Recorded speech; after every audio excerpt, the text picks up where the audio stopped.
Oi, gente, bom dia, tudo bem? Sou a professora Fabiana, professora de Biologia, então mais uma vez a gente está aqui para apresentar os conteúdos, das nossas aulas, online, e depois a gente tira essas dúvidas. Nós vimos na última aula de Biologia B as características das algas, então vamos seguir esse fluxo evolutivo, vamos dizer assim, Então a gente viu as características das algas, agora que são, na realidade, ancestrais das plantas.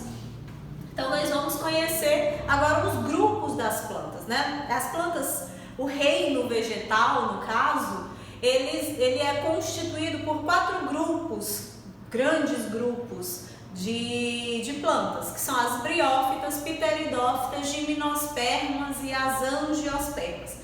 Cada uma com suas particularidades e com as suas características, que as colocam nesses grupos e fazem com que os sistematas, classifiquem essas plantas dentro desses 4 grandes grupos. Então, as briófitas e pteridófitas são os grupos mais primitivos de plantas.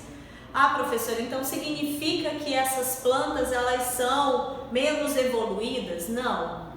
Significa que elas têm, como também acontece no reino animal, na escala evolutiva das espécies, elas têm sistemas menos complexos, obviamente, e essa primitividade, esse termo primitivo significa aquele que apareceu primeiro na escala evolutiva, certo? Os grupos mais recentes a gente chama de grupos derivados, mas isso não significa que é um superior ou um grupo inferior, tá? Então esses conceitos a gente vai trabalhando pouco a pouco, porque são conceitos de filogenética, então vamos trabalhando pouco a pouco nas nossas aulas.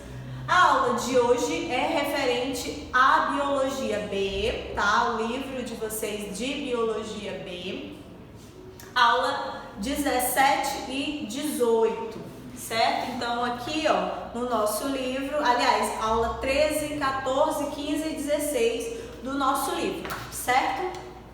Então, quais são as características dessas espécies? Primeiro vamos trabalhar o aspecto ecológico, os aspectos gerais, principalmente aqueles relacionados com a ocupação do ambiente terrestre, porque nesse grau de evolução desses grupos de planta, há uma relação muito, muito importante com o ambiente aquático para alguns grupos e com o ambiente terrestre para outros grupos, Então, como se deu, quais são as características vantajosas e desvantajosas para esses grupos de briófita e pteridófita em relação ao ambiente terrestre, tá? Então, quais são as vantagens? Primeiro, maior incidência luminosa no ambiente terrestre, tá? Então, as plantas que se adaptaram ao longo do tempo ao ambiente terrestre, uma das vantagens de estar nesse ambiente é que há uma maior luminosidade, Não é como, por exemplo, um ambiente aquático que há uma estratificação e só há incidência luminosa até determinada região, certo? Isso favorece o que? Essa maior incidência luminosa favorece maior taxa de fotossíntese. Então, se a planta produz mais fotossíntese, ela produz mais compostos orgânicos para o metabolismo, para o desenvolvimento, para a reprodução, para o crescimento, para todas as questões metabólicas envolvidas com o metabolismo dessa planta, tá? Outra característica vantajosa do ambiente terrestre é maior disponibilidade de gás carbônico. Essa maior disponibilidade de gás carbônico também está associado à melhoria ou ao aumento da eficiência da taxa fotossintética, uma vez que esse carbono ele é matéria-prima, para que essa planta consiga converter através do processo de fotossíntese a energia luminosa em energia química, certo? Mas quais são as desvantagens do ambiente terrestre para essas plantas? Para as plantas no geral, principalmente para esses dois grupos iniciais, briófitas e pteridófitas, né, que são grupos mais menos complexos metabolicamente, mais simples metabolicamente. Então, há uma menor disponibilidade de água no ambiente terrestre, certo? Isso configura para esses grupos, para esses dois grupos, briófitas e pteridófitas, uma desvantagem, uma vez que elas necessitam, elas são dependentes da água, principalmente para realizar o seu processo reprodutivo, certo? Então, no caso, as briófitas e as pteridófitas, elas são altamente dependentes de água, certo? Essa dependência da água, ela não está relacionada somente à necessidade de fluxo de água no organismo, na estrutura dessa planta, mas principalmente essa dependência se dá porque os gametas dessas plantas, eles são gametas flagelados. Eles precisam, então, nadar, né, ou migrar em um ambiente úmido para conseguir encontrar o gameta feminino e realizar a fecundação, realizar o processo reprodutivo dessas plantas, certo? Então, elas também são dependentes de água porque precisam ocupar ambientes terrestres úmidos, por causa dessa primeira característica.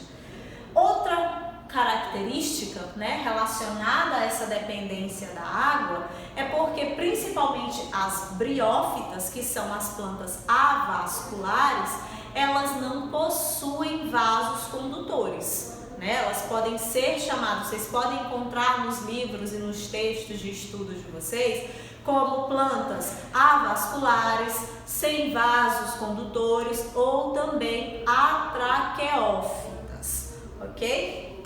Então, temos essas características. Quais são, então, os representantes dessas briófitas? São os musgos, aqui, né, nós temos a característica de um musgo, e são as hepáticas. Então, nós temos esses representantes das briófitas. São vegetais, mas são as plantas mais dependentes da água, né, porque não possuem mecanismos para evitar a perda de água por transpiração. Ou seja, em outras palavras, as briófitas, elas não possuem estômatos para poder controlar essa troca gasosa, né, realizar essa troca gasosa. E quando eu falo troca gasosa, eu estou me referindo também a vapor de água, tá? Então, não possuem essas estruturas para evitar a desidratação, não possuem um sistema de distribuição de nutrientes e nem de água, né? Esses nutrientes aí a gente está relacionando nutrientes orgânicos e inorgânicos, ou seja, elas são avasculares, não possuem xilema e nem floema, que são os vasos condutores das plantas, certo?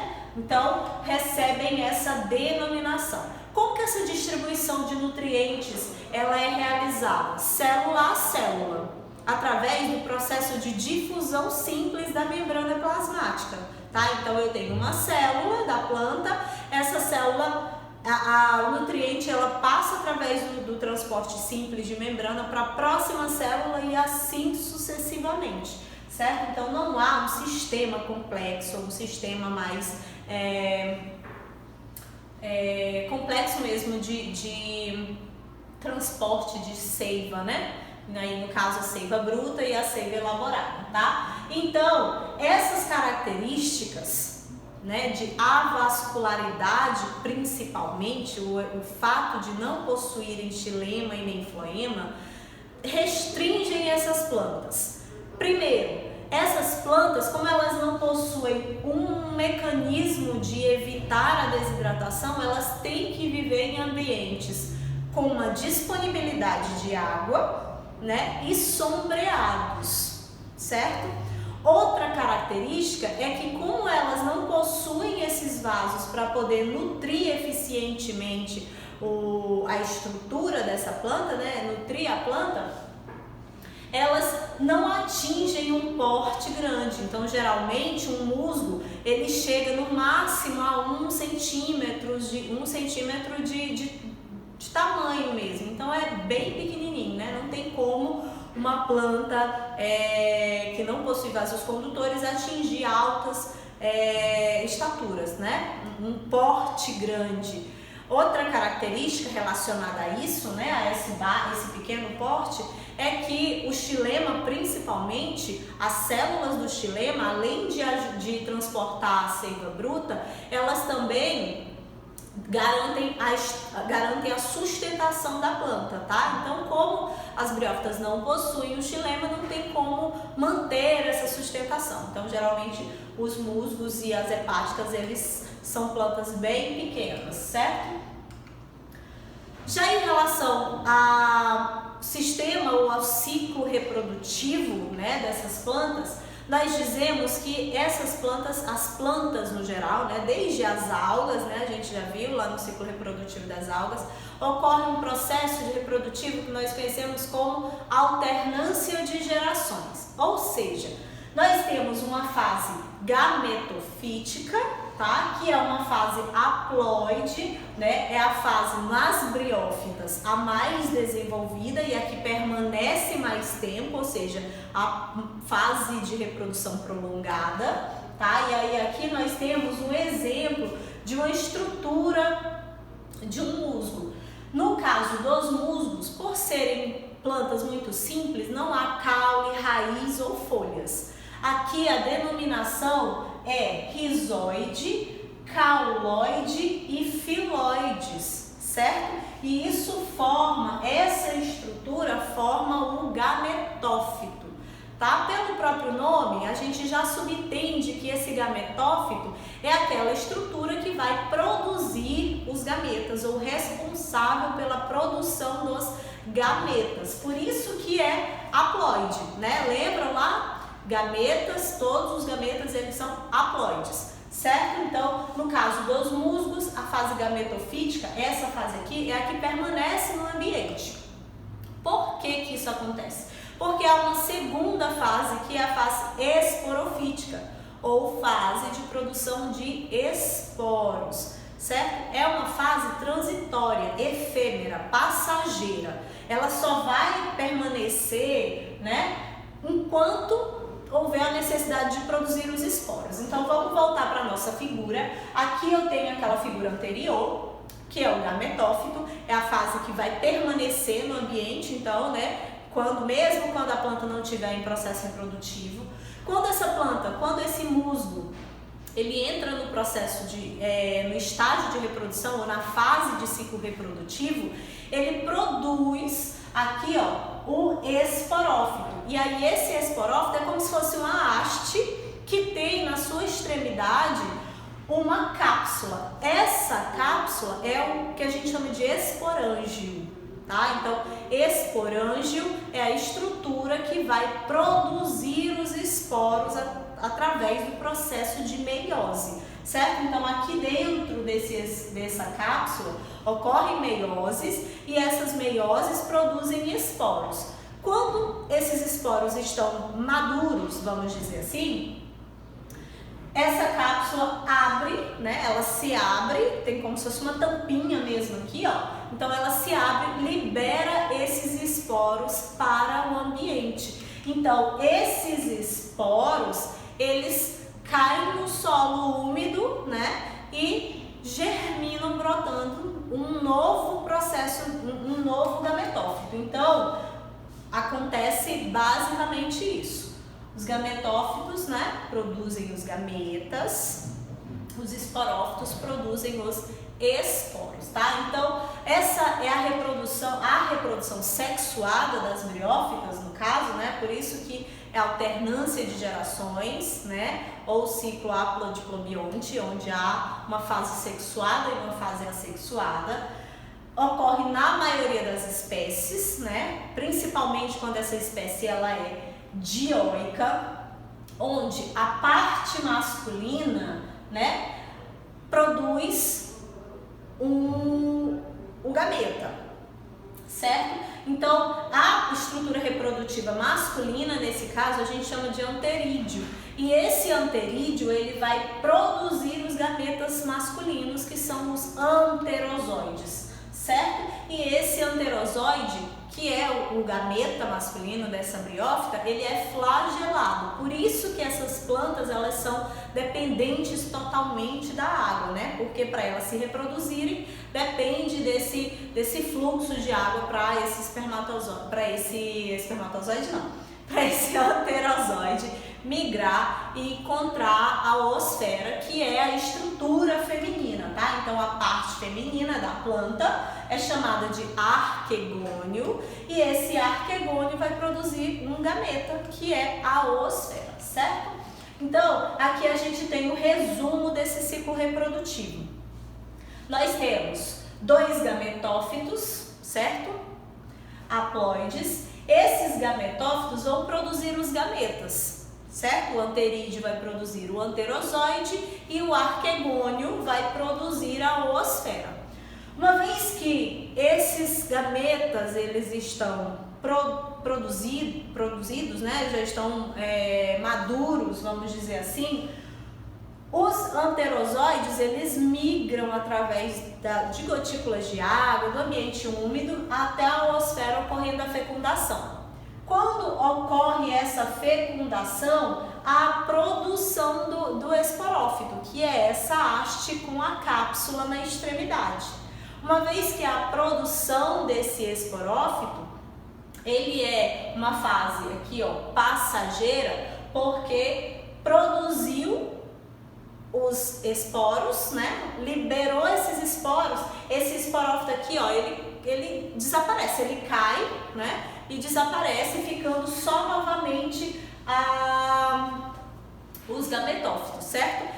Só uma observação, esses esporos que são liberados aqui por esse esporófito, eles caem no solo e eles germinam formando novos gametófitos, tá ok? Então, é isso. Na próxima aula a gente vai ver as características das pteridófitas. Aqui, ó, já tem um spoiler, né, da aula, e entender também quais são as importâncias de todas elas, tá? Beijo, até a próxima aula.